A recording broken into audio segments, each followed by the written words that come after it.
நான் காவல்துறை அதிகாரி, சொன்ன நேரத்தை விட அதிகமாக ஒரு நிமிடம் கூட பேச மாட்டேன். நீங்கள் எல்லோரும் உங்களுடைய பிள்ளைகளினுடைய திறமையையும் பாடலையும் டான்ஸையும் பார்க்குறதுக்கு தான் வந்து உட்காந்துருப்பீங்கிறது எனக்கு நல்லாவே தெரியும். தினம் தினம் நான் மேடையிலே பேசுபவன். ஆனால் நான் சொல்லுவதை நீங்கள் கூர்ந்து கவனிப்பீர்களே ஆனால் நிச்சயமாக உங்களுக்கு வாழ்விலே அது மிகவும் உபயோகமாக இருக்கும் என்ற உத்தரவாதத்தை மட்டும் கொடுத்து என்னுடைய உரையை துவங்குகின்றேன். இங்கு வந்தவுடன் குத்துவிளக்கு ஏற்ற சொன்னார்கள். உடனடியாக எனக்கு ஒன்று ஞாபகம் வந்தது. நானும் மேதகு மாமனிதர் அப்துல் கலாம் அவர்களும் மாவட்ட ஆட்சித்தலைவரும் இதே போல் ஒரு பள்ளிக்கூடத்திலே குத்துவிளக்கை ஏற்றி வைத்து விட்டு வந்து அமர்ந்தோம். கேள்வி நேரத்தின் போது ஒரு பெண் எழுந்து அப்துல் கலாம் அவர்களிடம் கேட்டால், இந்தியாவினுடைய மிகப்பெரிய பெருமை என்ன? அடுத்த நொடி அப்துல் கலாம் அவர்கள் பதில் சொன்னார், நான் ஏற்றி வைத்தேனே குத்துவிளக்கு, அது இந்துக்களினுடைய அடையாளம். ஏற்றி வைக்க உபயோகித்தேனே மெழுகுவர்த்தி, அது கிறிஸ்தவர்களினுடைய அடையாளம். ஏற்றி வைத்த நானோ இஸ்லாமியன். இந்த வேற்றுமையில் ஒற்றுமை தான் இந்தியாவினுடைய மிகப்பெரிய பெருமை என்றார். அடுத்து ஒரு மாணவன் எழுந்து என்னிடம் கேட்டான், பள்ளிக்கூடங்களினுடைய பெருமை என்ன என்று. நான் சொன்னேன், அவர் சொன்னதை அடியூட்டியே அந்த நேரத்திலே சொன்னேன், நீ கோவிலுக்கு போக வேண்டும் என்றால் இந்துவாக இருக்க வேண்டும், மசூதிக்கு செல்ல வேண்டும் என்றால் இஸ்லாமியராக இருக்க வேண்டும், தேவாலயத்திற்கு செல்ல வேண்டும் என்றால் கிறிஸ்துவராக இருக்க வேண்டும். ஏஆர்ஆர்எஸ் பள்ளியை போற ஒரு பள்ளிக்கூடத்திற்கு நீ வர வேண்டும் என்றால் மனிதனாக இருந்தால் மட்டுமே போதும் என்று கூறினேன். இதை எதற்காக இப்போது சொல்லுகின்றேன் என்றால், எல்லோரும் படித்தவர்கள், படிக்காதவர்கள், ஏழைகள், பணக்காரர்கள், உயர்ந்தவர்கள், தாழ்ந்தவர்கள், யாராக இருந்தாலும் ஒருவரை ஒருவர் பார்க்கும்போது கேட்கின்ற முதல் கேள்விக்குள்ள என்ன படிக்குது? ஏஆர்ஆர்எஸ் அகாடமியில் படிக்குதா, எப்படி படிக்குது என்பது தானே ஒழிய வேறல்ல. ஏன்? கல்வி ஏழைகளுக்கு செல்வம், செல்வர்களுக்கு அணிகலன், வீட்டிற்கு விளக்கு, நாட்டிற்கு நன்மை, பெண்களுக்கு பாதுகாப்பு. கல்வி ஒன்றுதான் வாழ்க்கையிலே நீங்கள் நம்பிக்கை நிறைந்த பயணத்தை எடுத்து செல்வதற்காக, முன்னெடுப்பதற்காக, வாழ்க்கை முழுவதும் உங்களோடு இருப்பது. அது மட்டுமல்ல, படிக்கின்ற மாணவனையும் அவன் பிறந்த வீட்டையும் இந்த நாட்டையும் உயர்த்தக்கூடியது கல்வி மட்டும்தான். வெள்ளத்தால் போகாது, வெந்தணலால் வேகாது, வேந்தராலும் கொள்ளத்தான் இயலாது, கொடுத்தாலும் நிறைவின்றி குறையாது. பணம் கொடுக்க கொடுக்க குறையுண்டா, கல்வி கொடுக்க கொடுக்க வளரும்னா. மன்னரும் மாசர கற்றோனும் சீர்தூக்கின் மன்னரில் கற்றோன் சிறப்புடையோன், மன்னருக்கு தன் தேசமல்லால் சிறப்பில்லை, கற்றோர்க்கு சென்ற இடமெல்லாம் சிறப்புன்னு. நீங்கள் இப்போ மேடையில் உட்காந்துருக்கிற எல்லாரையுமே பாருங்களேன், அல்லது உங்கள் ஆசிரியர்கள், முன் வரிசையில் இருக்கிறவங்க யாராக இருந்தாலும் நீங்கள் எடுத்துக்கோங்க. இவங்கெல்லாம் ஏன் இப்படி மேடைக்கு அழைக்கப்படுகிறார்கள்? நான் உட்பட. பெற்றோர்களே, பணம் சம்பாதிப்பதற்காக மட்டும் கல்வி என்று தயவு செய்து பிள்ளைகளுக்கு சொல்லாதீர்கள். நல்ல ஸ்கூலில் படித்து நல்ல காலேஜுக்கு போய் நல்ல பிளேஸ்மெண்ட் வாங்கி நிறைய சம்பாதிக்கலான்னு. கல்வியினுடைய பெருமை கடலளவு பெரியது. எப்படி தெரியுமா? எக்குடி பிறப்பினும் யாவரே ஆயினும் அக்குடியில் கற்றோரை மேல் வருகவென்பர். ஜாதி மதம் குளம் ஏழை பணக்காரன் அதெல்லாம் கிடையாது. நீங்கள் படிச்சுட்டிங்கன்னா மேலே வாங்கன்னு யாராக இருந்தாலும் கூப்பிடுவாங்க. அது மட்டும் இல்லை, அறிவுடை ஒருவனை அரசனும் விரும்புவான். அரியாசனத்தில் இருப்பவர்களிடம் சரியாசனம் தருவது கல்வி. பணக்கார பிள்ளைகள் மகாலட்சுமியால் பிறரை ஆளும்போது நம்மை போன்ற ஏழை பிள்ளைகள் சரஸ்வதியால், கல்வியால் மட்டுமே பிறரை ஆள முடியும் என்று பிள்ளைகளுக்கு சொல்லித்தாருங்க. நானும் மாவட்ட ஆட்சித்தலைவரும் ஒரு மாவட்டத்தை ஆட்சி செய்தோம் என்றால் பணத்தை வைத்து கொண்டு ஆட்சி செய்தோம், கல்வியை வைத்து கொண்டு தானே. டாடா, பிர்லா, அம்பானி, அதானி குடும்பத்தில் இருக்கிற பணக்கார பிள்ளைகள் படிக்கிறார்களோ இல்லையோ, பெற்றோர்களே, நம் பிள்ளைகள் படித்தே ஆக வேண்டும். ஏன் தெரியுமா? பணக்காரர்களுடைய மாளிகையிலே பிறக்கின்ற பிள்ளைகளினுடைய கால்களை கூட தாங்குவதற்கு தோள்கள் காத்திருக்கின்றன. நம்மை போன்ற ஏழை குடும்பத்திலே படிக்கின்ற பிள்ளைகளின்கோ தோள்களுக்கோ சுமைகள் காத்திருக்கின்றன. நாம் அறிந்து கொள்வது என்ன? பணக்காரர்களுடைய மாளிகையிலே பிள்ளைகள் பிறக்கும் போதே வளர்ந்தே பிறக்கிறார்கள். நம்மை போன்ற ஏழை குடும்பத்திலே பிள்ளைகள் பிறந்துதான் வளர்கிறார்கள். ஆனால் நம்முடைய பெருமை என்ன தெரியுமா? வளர்ந்தே பிறப்பது வாரிசுரிமை, பிறந்து வளர்வதே பிறப்பின் பெருமை. அதை உங்களுடைய பிள்ளைகளால் மட்டும்தான், கல்வியின் மூலம்தான் சாதிக்க முடியும். இதை தெரிந்து கொள்ள வேண்டியது, பிள்ளைகளுக்கு சொல்லிக் கொடுக்க வேண்டியது உங்களுடைய கடமை. உங்களை போன்ற பெற்றோர்கள், என்னுடைய தந்தை சொன்னது இப்போது எனக்கு ஞாபகம் வருகிறது. நான் படித்து கொண்டிருக்கும் போது 5ஆம் வகுப்பு மட்டுமே படித்த என்னுடைய தந்தை, தம்பி நீ மட்டும் நல்லா படிச்சிட்டேன்னா நல்ல வேலை கிடைக்கும்டா, அது மட்டும் இல்லை, உலகத்தில் எந்த மூளைக்கு நீ போனேன்னாலும் உன்கிட்ட இருந்து எது போனாலும் இந்த கல்வி மட்டும் போகாதும்பாங்க. பெற்றோர்களே, இன்று நான் இதை எதற்காக குறிப்பிடுகிறேன் தெரியுமா? இங்கு என்னை அறிமுகப்படுத்தும் போது நீங்கள் எல்லாம் கைத்தட்டினீர்கள். காவல்துறையினுடைய உயர் அதிகாரி, நிறைய பதக்கங்களை பெற்றவர் என்று. நான் காவல்துறையினுடைய உயர் அதிகாரி என்பது உண்மை. ஆனால் நான் முன்னாள் உயர் அதிகாரி. நான் உயிராக நேசித்து உடுத்தி இருந்த என்னுடைய காக்கி உடை என்னிடத்திலே இன்று இல்லை. நான் வாங்கிய பதக்கங்கள் என்னுடைய மார்பகத்தை அலங்கரிக்கவில்லை. ஆனால் என்னுடைய தந்தை சொன்னதைப் போல நான் படித்த காரணத்தினால் என்னிடமிருந்து அத்துணையும் போய்விட்ட பிறகும் நான் படித்த கல்வி என்னிடத்திலேயே இருக்கின்ற காரணத்தினால் உலகம் முழுவதும் சென்று உரையாற்றுகின்றேன். இன்று உங்கள் முன் உரையாற்றி கொண்டிருக்கின்றேன். இதுதான் கல்வியினுடைய பெருமை. இதை பெற்றோர்கள் பிள்ளைகளுக்கு சொல்லி வளர்க்க வேண்டும். பணத்திற்கெல்லாம், பணம் சம்பாதிப்பதற்கெல்லாம் அப்பாற்பட்டது கல்வி. அதை சொல்ல வேண்டியது நம்முடைய கடமை.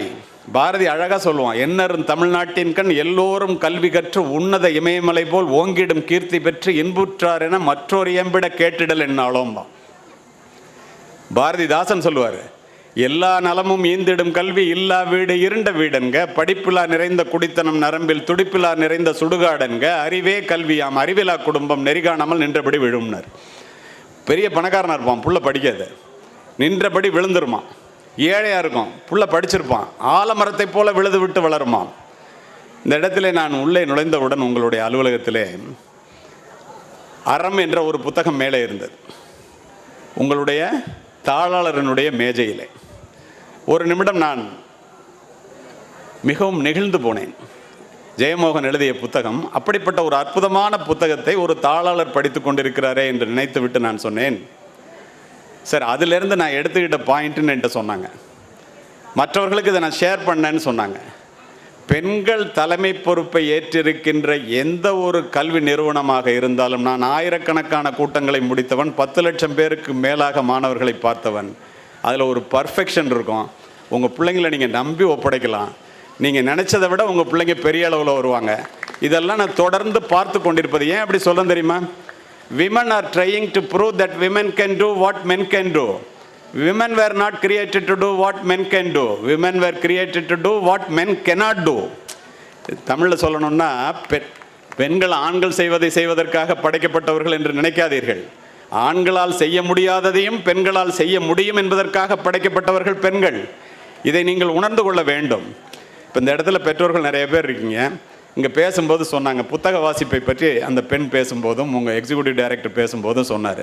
இந்த இடத்துல நான் உங்கள்கிட்ட ஒன்று சொல்கிறேன், பெற்றோர்கள் நன்றாக அறிந்து கொள்ளுங்கள். வாளினுடைய கூர்மையும் நூலினுடைய கூர்மையும் மட்டுமே இந்த நாட்டை ஆளுகிறது. காலப்போக்கிலே வாளினுடைய கூர்மை முனைமலங்கி நூலினுடைய கூர்மை, நூல் என்று சொல்லுவது புத்தகத்தை மட்டுமே விஞ்சி நிற்கின்றது. கூர்தீட்டப்படாத எதுவுமே முனைமலங்கி போய்விடும். நம்முடைய மூளையும் அவ்வாறே. நம்முடைய மூளை கூர்தீட்டப்பட வேண்டும் என்றால் பிள்ளைகள் பாட புத்தகங்களையும் பெரியவர்கள் நல்ல புத்தகங்களையும் தொடர்ந்து வாசிக்க வேண்டும். நீரளவே ஆகுமாம் நீராம்பல், தான் கற்ற நூல் அளவே ஆகுமாம் நுண்ணறிவு. நமக்கு நிறைய ரோஜா பூக்கள் வேண்டும் என்றால் நிறைய ரோஜா செடிகளை நட வேண்டும். நமக்கு நிறைய அறிவு வேண்டும் என்றால் நிறைய புத்தகங்களை படிக்க வேண்டும். எந்த பெற்றோர்கள் பிள்ளைகளுக்கு புத்தக வாசிப்பை அறிமுகப்படுத்துகிறார்களோ அந்த பிள்ளைகள் ஒருபோதும் தோற்பதில்லை. இங்கே புத்தக வாசிப்பை அறிமுகப்படுத்தினோம் என்று பேசும்போது உங்களுடைய தாளாளரும் உங்களுடைய முதல்வரும் அவர் தரணி அவர்கள் பேசும்போதும் குறிப்பிட்டார்கள். இது எதற்காக சொல்லுகின்றேன் என்றால், நன்றாக தெரிந்து கொள்ளுங்கள், வாசிப்பு பழக்கம் என்பது படிக்காமல் இருப்பதை விட பிறக்காமல் இருப்பதே மேல். பிளேட்டோ இந்த உலகையே மாற்றக்கூடிய ஒரு ஆயுதம் உண்டு. அந்த ஆயுதத்தினுடைய பெயர் வாசிப்பு. Nelson Mandela. இதெல்லாம் ஏன் சொன்னாங்க? பெற்ற பிள்ளை கைவிட்டாலும் கற்ற கல்வி கைவிடாது. மகாத்மா காந்தி. இந்த வாசிப்பு என்ன பண்ணோம்? பிக்காசோவினுடைய ஓவியத்தை விட, பீத்தோவனினுடைய இசையை விட, ஹியூகோவினுடைய ஒரு வாக்கியம், கதையினுடைய ஒரு கடைச்சொல், கம்பளினுடைய ஒரு செய்யுள், பாரதியினுடைய ஒரு பாட்டு நம்முடைய வாழ்க்கையே புரட்டி போட்டுவிடும். புத்தகங்களிலிருந்து மட்டும்தான், பாட புத்தகங்களிலிருந்து அல்ல, நூலகங்களிலிருந்து, நல்ல புத்தகங்களிலிருந்து மட்டும்தான் நம்மை நாம் அறிந்து கொள்வது எப்படி, மனிதர்களை புரிந்து கொள்வது எப்படி, இந்த உலகத்தை தெரிந்து கொள்வது எப்படி, போராட கற்றுக்கொள்வது எப்படி, தோல்வியில் தோண்டு போகாமல் இருப்பது எப்படி, வெற்றியில் அமைதியாக அடக்கமாக இருப்பது எப்படி என்பதையெல்லாம் புத்தகங்கள் தான் சொல்லித்தரும். Leaders are readers and readers are leaders. Today a reader, tomorrow a leader. இதை புரிந்து கொள்ள வேண்டியது நீங்கள் தான். சரி, அவர் விளையாட்டை பற்றி, இந்த பள்ளிக்கூடம் விளையாட்டுக்கு பெரிய முன்னுரிமை கொடுப்பதாக என்கிட்ட பேசும்போது சொன்னார். உள்ளபடியே எனக்கு மகிழ்ச்சி. ஏன் தெரியுமா? 2 சம்பவங்களை குறிப்பிடுகின்றேன். 1992ஆம் ஆண்டு பீஜிங்கில் நடந்த ஒலிம்பிக்கில் இவான் குரோக்கர்னு ஒருத்தன் நீச்சல் போட்டியில் ஃப்ரீ ஸ்டைலில் ரொம்ப குறைந்த நேரத்தில் வெற்றி கோட்டை தொடுறான். அவன்கிட்ட போய் மைக்கேல் பெல்ப்ஸ்னு அவனிடம் தோல்வியை தழுவிய ஒருத்தன் போய் கேட்குறான். அவனை பால்டிமோர் புல்லட்னு சொல்லுவாங்க. இன்று மாபெரும் வீரன் அவன். எத்தனை பேருக்கு தெரியும் என்று தெரியவில்லை. காரணத்தோடு உங்களுடைய பிள்ளைகளுக்காகவும் உங்களுக்காகவும் நீங்கள் சொல்ல வேண்டும் என்பதற்காகவும் பதிவு செய்கின்றேன். அவன் போய் அவன்கிட்ட போய் எப்படா இவ்வளோ குறைச்ச நேரத்தில் நீ வெற்றி கோட்டை தொட்டேன்னு இவான் குரோக்கர்கிட்ட மைக்கேல் பெல்ப்ஸ் கேட்குறான். அவனை இன்சல்ட் பண்ணிடுறான். அவன் கொஞ்சம் கூட அதை பற்றி வருத்தமே படலை. அவன் மெடலை இவான் குரோக்கர் போட்டிருக்கும் போது அவன் விரும்பலைன்னா கூட அவன் பக்கத்தில் போய் ஒரு செல்ஃபி எடுத்து அதை கொண்டு போய் அவனுடைய வீட்டில் படுக்கை அறையில் மாட்டி வச்சுக்கிறான். எந்திரிச்சு முழிச்சு பார்த்தான்னா அவனை தான் தெரியும். தன்னுடைய அவமானத்தை பற்றி சிறிது கூட கவலைப்படாமல் அவன் 3 மணி நேரம் ப்ராக்டிஸ் பண்ணுறான்னு நினச்சி இவன் ஒரு நாளைக்கு 6 மணி நேரம் ப்ராக்டிஸ் பண்ணுறான். அடுத்து நடந்த ஒலிம்பிக்கில் பார்ட்டிசிபேட் பண்ணுறதுக்கு முன்னாடி தன் தாயினுடைய காலிலே விழுந்து ஆசீர்வாதம் வாங்குறான். தாயிட்ட என்ன சொன்னான் தெரியுமா? இந்த இவான் குரோக்கரை ஒரு போட்டியிலாவது தோற்கடிக்காமல் இந்த மண்ணிலே என்னுடைய கால் படாது, இது சத்தியம் அம்மா, என்ன பிளஸ் பண்ணுங்கன்னு சொல்லிட்டு போகிறான். நடந்தது என்ன தெரியுமா? அந்த ஒரு போட்டியில் மட்டும் 8 தங்கப்பதக்கங்களை வென்று இவான் குரோக்கரை 3 போட்டிகளிலே தோற்கடித்து இன்று 25 தங்கப்பதக்கங்களை வென்ற ஒரே மனிதன் அவனாக இருக்கின்றான். அவன்கிட்ட போய் எப்படா நடந்துச்சுன்னு கேட்டான். அவமானங்கள் இல்லாமல் வெகுமானங்கள் இல்லை. நம்மை அவமதிப்பவர்களை நாமும் அவமதிக்க நினைப்பது அகங்காரம். நம் தகுதியை நாம் உயர்த்தி கொண்டு கல்வியின் மூலமோ விளையாட்டின் மூலமோ திறமையின் மூலமோ நாம் உயர்த்தி கொண்டால் நம்மை வாழ விடாதவர் நம் வாசலில் வணங்கிட செய்து விடும்னா என்ன அர்த்தம் தெரியுமா? அந்த இவான் குரோக்கர் போய் அவன்கிட்ட மண்டியிட்டு கும்பிடு போட்டு உன்கிட்ட நான் செஞ்சதுக்கு மன்னிப்பு கேட்குறேன்னா. பிள்ளைகளுக்கு இதை சொல்லித்தாருங்கள். தோல்வியில் துவண்டு போகக்கூடாது. 10 முறை கீழே விழுந்த பிள்ளையை முத்தமிட்டு தூக்கிய தாய் நீ 9 முறை எழுந்தவள் தானே என்று அற்புதமாக எப்படியெல்லாம் அறிவுரை கூறுகின்ற பெற்றோர்கள் இருக்கின்றார்கள் என்று பாருங்கள். பிள்ளைகள் தோல்வியை தழுவும் போது, குறைந்த மதிப்பெண்கள் பெறும்போது உங்களுடைய ஆதரவு தான் அதிகமாக தேவை. இதை புரிந்து கொள்ள வேண்டியது பெற்றோர்கள் தான். வாழ்வினுடைய முதலாவது செல்வமும் முதன்மையான செல்வமும் உடல்நலமே. இன்பத்தினுடைய உயிர்கோட்பாடு உடல்நலம், உடல்நலத்தினுடைய உயிர்கோட்பாடு உடற்பயிற்சி. ஒரு மனிதன் தன் அறிவை மட்டும் வளர்த்து கொண்டு உடலை வளர்க்காமலோ உடலை மட்டும் வளர்த்து கொண்டு அறிவை வளர்க்காமலோ இருந்தால் அது ஒரு நிறைவேறாத வெற்றியாகத்தான் இருக்கும்.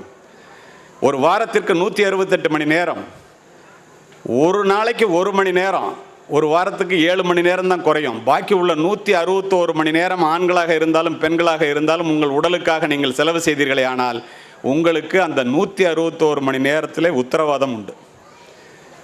இல்லை நான் ரொம்ப பிஸியாக இருக்கேன், பணத்தை தேடி ஓடிக்கொண்டிருக்கின்றேன், இல்லை வேறு வேலையில் இருக்கேன், எனக்கு என் உடம்பை பார்த்துக்கிறதுக்கு எக்ஸசைஸ் பண்ணுறதுக்கெலாம் நேரம் இல்லை அப்படின்னு நீங்கள் நினச்சிங்கன்னா, நான் கோயம்புத்தூர்லேருந்து அவசரமாக சென்னைக்கு போகிறேன், பெட்ரோல் போடுறதுக்கு நேரம் இல்லை அப்படின்னு போனால் உங்களுடைய பயணம் எப்படி தடைப்பட்டு போய்விடுமோ அதுபோல் வாழ்க்கை பயணமும் பாதியிலேயே தடைப்பட்டு போய்விடும்.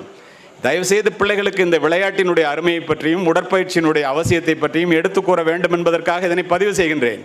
அது மட்டும் இல்லை, விசையுறு பந்தினை போல் நான் வேண்டியபடி செல்லும் உடல் கேட்டேன் பாரதி. உடலில் உறுதி உடையவரே உலகில் இன்பம் உடையவராம். இடமும் பொருளும் நோயாளிக்கு இனிய வாழ்வு தந்திடுமோ? காலை மாலை உலாவி தினம் காற்று வாங்கி வருவோரின் காலை தொட்டு கும்பிட்டு காலன் ஓடி போவானே. காலன்னா யமன். காலையிலையும் சாயந்தரமும் நடந்துட்டு வர்றவன அவன் காலை தொட்டு கும்பிட்டுட்டு யமனே ஓடி போவானான்.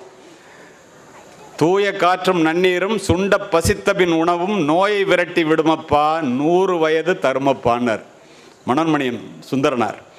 இதையெல்லாம் பெரியவர்களும் தெரிந்து கொண்டு பிள்ளைகளுக்கும் படிப்பினுடைய அவசியத்தையும் உடல்நலத்தினுடைய அவசியத்தையும் சொல்லித்தர வேண்டும். உள்ளம் திருக்கோயில் ஊனுடம்பு ஆலயம்பர் திருமூலர். உடம்பால் அழியின் உயிரால் அழிவர் திடம்பட மெய்ஞானம் சேரவும் மாட்டார் உடம்பை வளர்க்கும் உபாயம் அறிந்தேன் உடம்பை வளர்த்தேன் உயிர் வளர்த்தேனே. உடம்பு இல்லைன்னா உயிர் இல்லடான்டர். அரும்பு கோணிடில் மலராகும் கரும்பு கோணிடில் கட்டியும் பாகுமாம் நரம்பு கோணிடில் நாம் அதற்கு என் செய்வோம் இரும்பு கோணிடில் யானையை வெல்லலாம். என்ன அர்த்தம்? பூ அதனுடைய தண்டு வளைஞ்சு வளைஞ்சு இருந்தால் கூட அதனுடைய மலர் குன்றாதான். கரும்பு வளைஞ்சிருந்தா கூட அதுலேருந்து வெள்ளம் எடுத்துடலாமா? இரும்பு வளைஞ்சிருந்தா அதை அங்குசமாக்கி யானையை வெல்லலாமா? நரம்பு கோணிடில் எதுவுமே பண்ண முடியாது. இதை சொல்ல வேண்டியது யார்? பெற்றோர்களும் உணர்ந்து பிள்ளைகளுக்கும் சொல்ல வேண்டும். கல்வி சொல்லிட்டேன், உங்களுக்கு படிப்பினுடைய அவசியத்தை சொல்லிட்டேன், உடல்நலத்தினுடைய அவசியத்தை சொல்லிட்டேன். இதை நீங்கள் சொல்லணும்.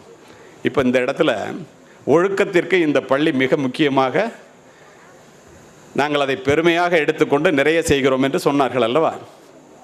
இந்த காலகட்டத்தில் இந்த பிள்ளைகள் ஒழுக்கம் எப்படி தவறுகிறார்கள்? 1000 காரணம் இருக்கலாம்.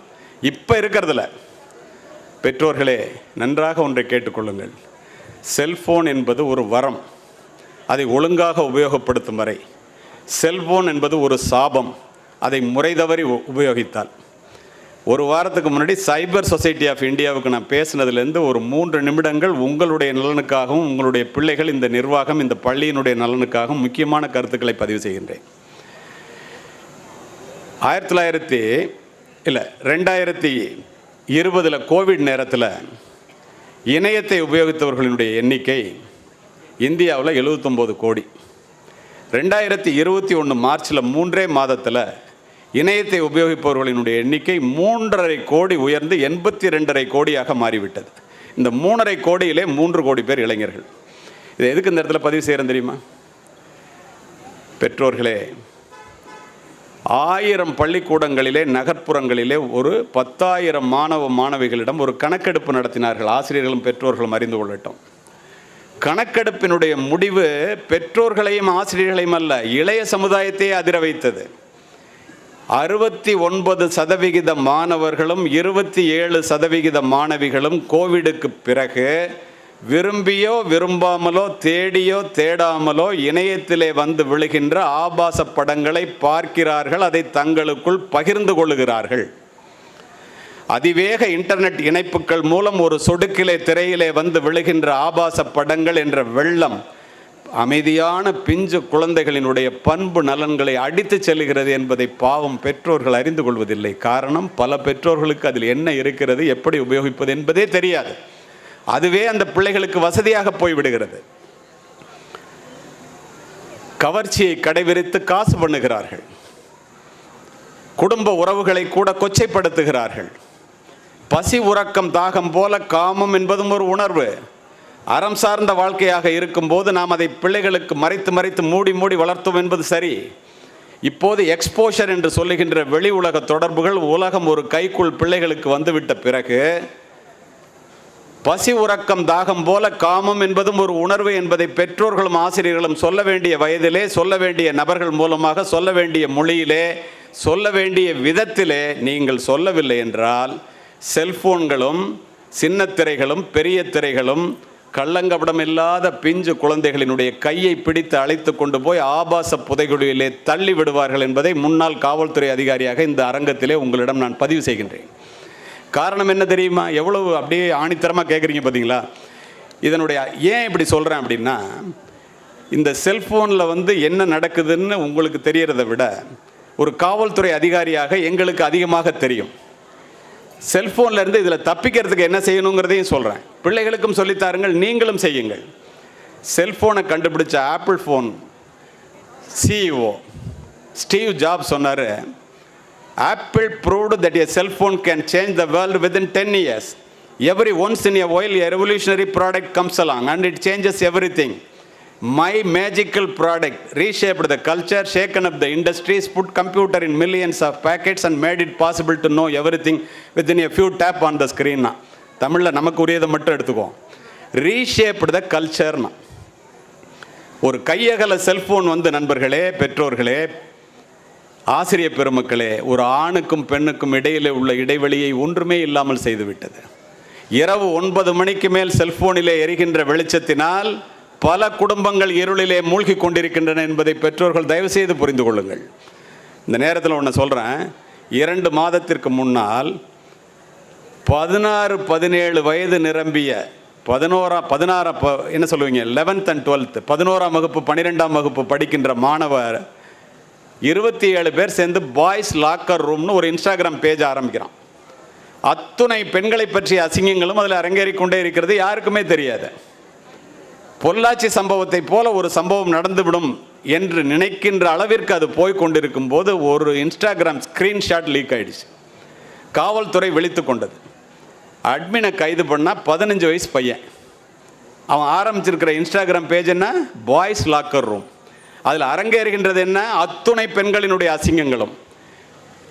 27 பேரையும் இரவோடு இரவாக காவல்துறை காவல் நிலையத்திற்கு அள்ளி கொண்டு போய்விட்டது. அத்துணை பேரும் 15-16 வயது நிரம்பியவர்கள். காலை 7 மணி விடுவதற்குள் 54 பேர் பெற்றோர்கள் கண்ணீரும் கம்பளையுமாக கதறியடித்து காவல்துறைக்கு ஓடி வந்தார்கள். என் பொண்ணு ஃபோட்டோ பேப்பரில் வந்துடக்கூடாது, என் பையன் வந்து வாழ்க்கை போயிடும், பாஸ்போர்ட் கிடைக்காது, வேலை கிடைக்காது, கல்யாணம் எப்போ?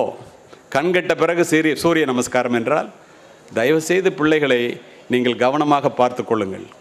ஒரு ஃபோனை டச் பண்ணணும்னா எடுத்தோன்னே டச் பண்ணாதீங்க. உங்கள் கையில் தான் இருக்கு. Stop, think and then touch. என்ன பேசணுமோ அதை எடுத்து நீங்கள் பேசிட்டு தேவையானதை மட்டும் அதில் செஞ்சுட்டு வச்சுருங்க. நீங்கள் பாருங்களேன், செல்ஃபோன் எடுப்பீங்க, நோட்டிஃபிகேஷன் பெல் அடிக்கும், நோட்டிஃபிகேஷனை பார்த்துட்டு பேசலான்னு நினைப்பீங்க. வாட்ஸ்அப் குரூப்புக்கு போவீங்க, யூடியூபுக்கு போவீங்க, ஃபேஸ்புக்கு போவீங்க. யார்கிட்ட பேசணுமோ அதை மறந்துட்டு 50 நிமிஷம் ஆகி போயிடும், பாக்கி எல்லாத்தையும் செஞ்சுருப்பீங்க. செல்ஃபோனில் வர்ற 100% வாட்ஸ்அப்பில் வர்றது 90% குப்பை என்பதை தயவுசெய்து புரிந்து கொள்ளுங்கள். சரி, இதில் போய் இந்த பிள்ளைங்க எப்படி மாட்டுது? அது பிள்ளைகளினுடைய தவறா? அல்ல, சமூகத்தினுடைய தவறு. எப்படி தெரியுமா?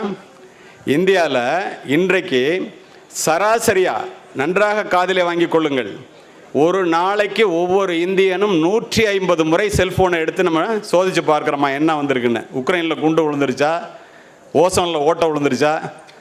இதெல்லாம் நடக்காது. இது இல்லாதப்போ வாழ்ந்துட்டு தானே இருந்தோம்.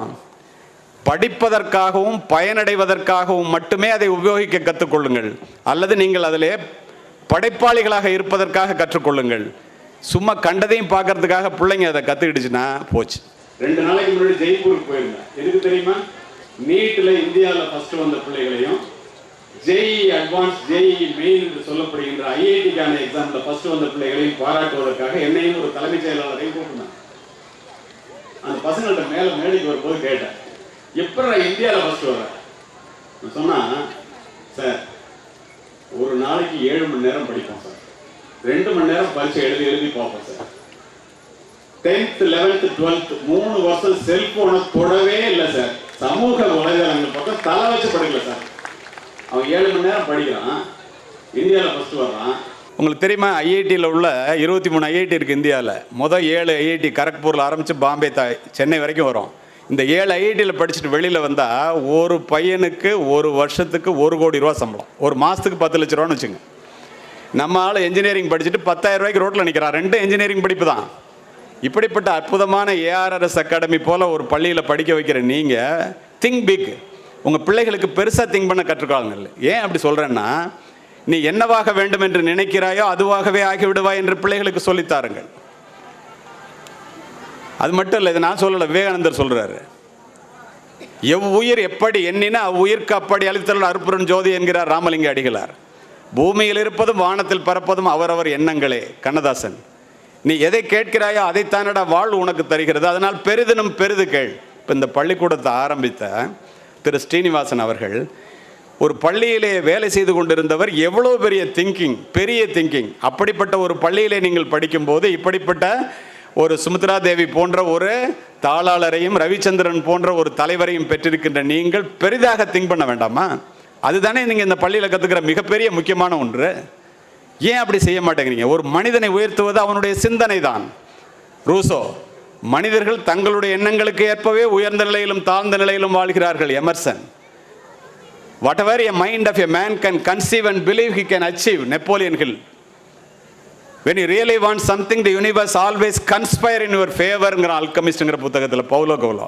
நீ எதை நினைக்கிறியோ அதுதான் பண்ணுறீங்க. நீங்கள் எல்லாம் இருக்கிற என்ன தொழில் செய்தாலும் சரி, உங்கள் குடும்ப நிலை எப்படி இருந்தாலும் சரி, இந்த அரங்கத்திலே நீங்கள் உட்கார்ந்திருக்கின்ற அத்தனை பேரும் இன்று நீங்கள் இருப்பதற்கு காரணம் உங்களுடைய மனமே.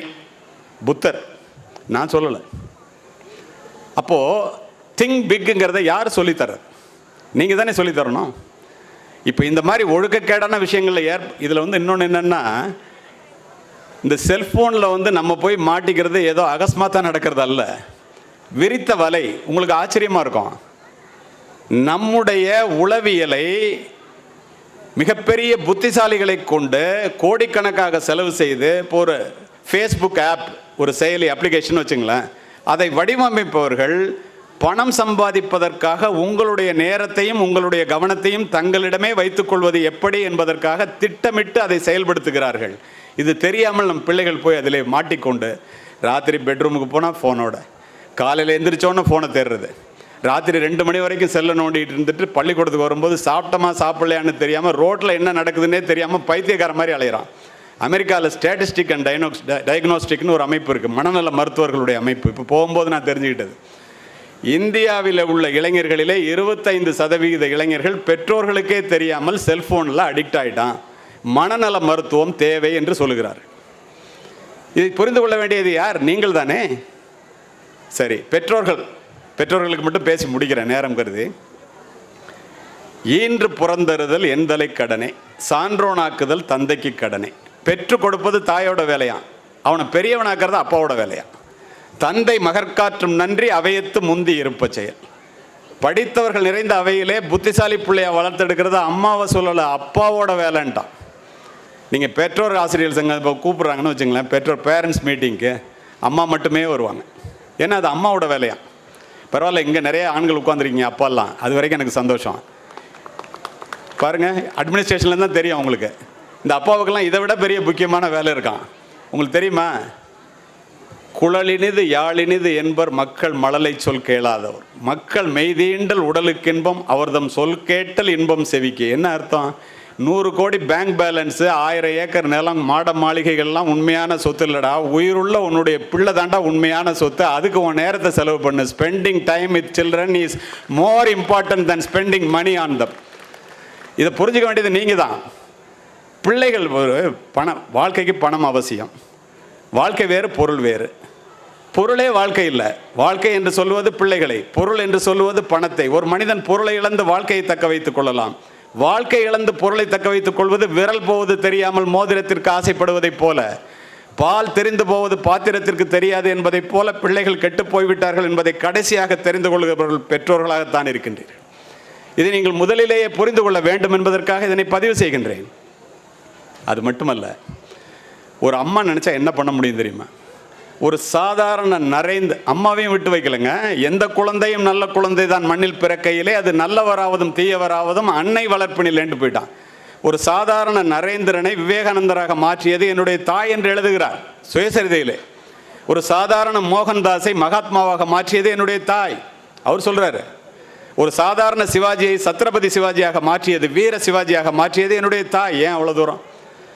ஒரு அப்துல் கலாம் வீடு வீடாக பேப்பர் போட்டு கொண்டிருந்த ஒரு சிறுவனை இந்தியாவினுடைய முதல் குடிமகனாகவும் 130 கோடி பேர் மனதிலே இடம் பிடிக்கின்ற எளிமையான மனிதனாகவும் மாற்றியது என்னுடைய தாய் என்று அப்துல் கலாம் எழுதுகிறார். ஒரு தாய் நினைச்சா என்னெல்லாம் செய்ய முடியுது பாருங்களேன். ஏன் இப்போ செய்ய முடியறதில்லை?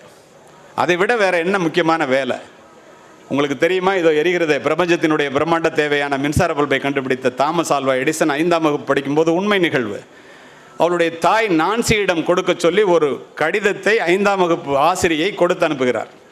அதை பிரித்து படித்தோடனே கலங்கி கலங்கி அழுகுறாங்க. பக்கத்தில் இருந்த பையன் 4வது படிச்சுட்டு இருக்க 10 வயது தாமஸ் ஆல்வா எடிசன் கேட்குறாரு, ஏமா அழுதுற, அதில் என்ன எழுதியிருக்கு? ஒரு நிமிடம் நின்று நிதானித்து அந்த தாய் சொல்லுகிறாள், இல்லைப்பா நீ ரொம்ப புத்திசாலியா, டீச்சராலே உனக்கு சொல்லிக் கொடுக்க முடியலையா, பக்கத்தில் இருக்க நூலகத்துக்கு போனாக்கா நீ பெரிய அறிவாளி ஆகிடுவா, அதனால நாளையிலேருந்து ஸ்கூலுக்கு வர வேண்டாம், நூலகத்துக்கு அழைச்சிட்டு போங்கன்னு எழுதியிருக்காங்க. அந்த சந்தோஷத்தில் அழுகுறேன். அப்படியே நம்புகிறான். நூலகத்திலே ஒரு நாளைக்கு 12 மணி நேரத்தை செலவு செய்கிறான். 27 ஆண்டுகள் நூலகத்திலே தன்னுடைய நேரத்தை செலவு செய்த தாமஸ் ஆல்வா எடிசன் நண்பர்களே, ஆயிரக்கணக்கான கண்டுபிடிப்புகளை கண்டுபிடிக்கிறான். உலகத்தை ஒளிமயமாக்கிய பல்பு உள்பட. தாய் இறந்து போகிறாள். நான்சியினுடைய அறையை சென்று பார்க்கின்றான். வீட்டை காலி பண்ணணும். அம்மாவுடைய ஞாபகமாக இருக்க, அந்த வீடு வேண்டாம், வேறு வீட்டுக்கு போகலான்னு. மிகப்பெரிய விஞ்ஞானியாக மிளிர்ந்து விட்டான். புத்தகங்களை எடுக்கிறான். அதுலேருந்து ஒரு கடிதம் கீழே விழுது. அந்த கடிதத்தை எடுத்து பார்க்குறான். படித்த தாமஸ் ஆல்வா எடிசன் கதறி கதறி அழுகுறான். அந்த கடிதம் அந்த டீச்சர் அவன் 4வது படிக்கும்போது அவங்க அம்மாவுக்கு கொடுத்த கடிதம். அந்த கடிதத்தில் என்ன எழுதிச்சு தெரியுமா? உங்கள் பிள்ளை மூல வளர்ச்சி இல்லாத முட்டாள் குழந்தை, இந்த பள்ளியிலே சேர்த்து கொள்ள மாட்டோம், இந்த பிள்ளையை அழைத்து கொண்டு போய்விடுங்கள். ஆனால் அவன் சொன்னது, உலகத்தில் நீ புத்திசாலின்னு உங்கள் டீச்சர் எழுதியிருக்காங்கன்னு. அவன் நம்பினது அதை முழுசா. அவன் எடுத்து தன்னுடைய டைரி எழுதுகிறான், உலகத்திலேயே மூளை வளர்ச்சி இல்லாத முட்டாள் குழந்தையாக பிறந்த என்னை உலகத்திலேயே மிகப்பெரிய அறிவாளியாக மாற்றியது படிக்காத என்னுடைய ஏழை தாயே என்று எழுதுகிறான். அப்படின்னா நம்ம கடமை, நம்ம சொல்கிறத இந்த பிள்ளைங்க எந்த அளவுக்கு கேட்குது, இதை புரிந்து கொள்ள வேண்டியது நீங்கள் தான். உலகத்தில் உள்ள பெற்றோர்கள் எல்லோருக்கும் பிள்ளை பாசம் ஒரே மாதிரி. ஆனால் தமிழகத்து பெற்றோர்களுக்கு தனிப்பாசம். என்ன பிரச்சனை தெரியுமா? தமிழகத்து பெற்றோர்கள் தங்கள் பிள்ளை பிறக்கும் போதே எல்லா அம்மாவும் அது பில்கேட்ஸ் ஆயிரணும்னு கனவு. 6ஆம் வகுப்பு படிக்கும் போதே அப்துல் கலாம் ஆயிரணும்னு அத்தனை அப்பாவுக்கும் கனவு. ஆனால் அவங்களுக்கு ஒன்றும் தெரியறதில்ல, பில்கேட்ஸினுடைய அப்பாவோ அப்துல் கலாமுடைய அம்மாவோ கனவு காணவில்லை. கனவு கண்டது பில்கேட்ஸும் அப்துல் கலாமும் தான் என்பதை பெற்றோர்களை மனதிலே பதிய வைத்துக் கொள்ளுங்கள். உங்களுடைய நிறைவேறாத கனவுகளை பிள்ளைகளின் கண்களின் மூலமாக பார்க்க நினைத்தால் நீங்கள் தோற்று போவீர்கள். பிள்ளைகளினுடைய கனவு என்ன என்று தெரிந்து கொண்டு பின்புலமாக இருந்து இயக்கினால் அந்த பிள்ளைகளினுடைய அற்புதம் அது. Nothing in the universe can stop the idea whose time has come. உங்கள் பிள்ளைகளுடைய வெற்றியை யாராலும் தடுக்க முடியாது. இந்த சூட்சுமத்தை பெற்றோர்கள் புரிந்து கொள்ள வேண்டும். அது மட்டும் இல்லை, இந்த இடத்துல இன்னொன்று சொல்கிறேன் உங்களுக்கு. இப்போ இங்கே எல்லாரும் உட்காந்துருக்கீங்க. மேடம் ஜெனிகோல் என்ற உளவியலாளர் பெற்றோர்களுக்காகவே ஒரு பதிவை போடுகிறார். ஒவ்வொரு பிள்ளையும் பிறக்கும் போது என்ன நினச்சிக்கிட்டு பிறக்குது அது சொல்கிற மாதிரி சொல்கிறாங்க. என்ன சொல்கிறாங்க தெரியுமா? என்னுடைய வருகையை இந்த பூமி பந்து உற்று நோக்கி கொண்டிருக்கிறது. குழந்தை பிறக்கும்போது சொல்லுதான், உங்களுக்கு காதில் விழுவல, ஆனால் அது சொல்லுதான், என்னுடைய வருகையை இந்த உலகமே உற்று நோக்கி கொண்டிருக்கிறது. ஏன் தெரியுமா? நான் எப்படி இருப்பேனோ அப்படித்தான் இந்த உலகமும் நாளைக்கு இருக்கும். என்னுடைய விதி உங்கள் கையிலே இருக்கிறது. ஏன் தெரியுமா? உங்களிடம் பிறக்க வேண்டும் என்று நான் ஒருபோதும் வரம் கேட்கவில்லை. பிள்ளை வரம் கேட்டவர்கள் நீங்கள். என்னை பெற்றெடுத்த நீங்கள் என்னை இந்த உலகிற்கு ஒரு கொடையாக வளர்த்தெடுங்கள், ஒரு சுமையாக வளர்த்தீர்கள், ஆனால் அந்த பாவம் உங்களை சும்மா விடாது என்று பிள்ளைகள் சொல்லுகிறதா. ஆச்சரியமா இருக்குல்ல உங்களுக்கு? அப்போ என்ன செய்யணும்? Being a positive role model is the fastest and most powerful way to teach children, because children do not hear your words as deeply as they feel your actions. என்ன தமிழில் சொல்லணும்னா, பிள்ளைங்க நீங்கள் சொல்கிறத கேட்குறத விட நீங்கள் செய்கிறத தான் செய்யும்.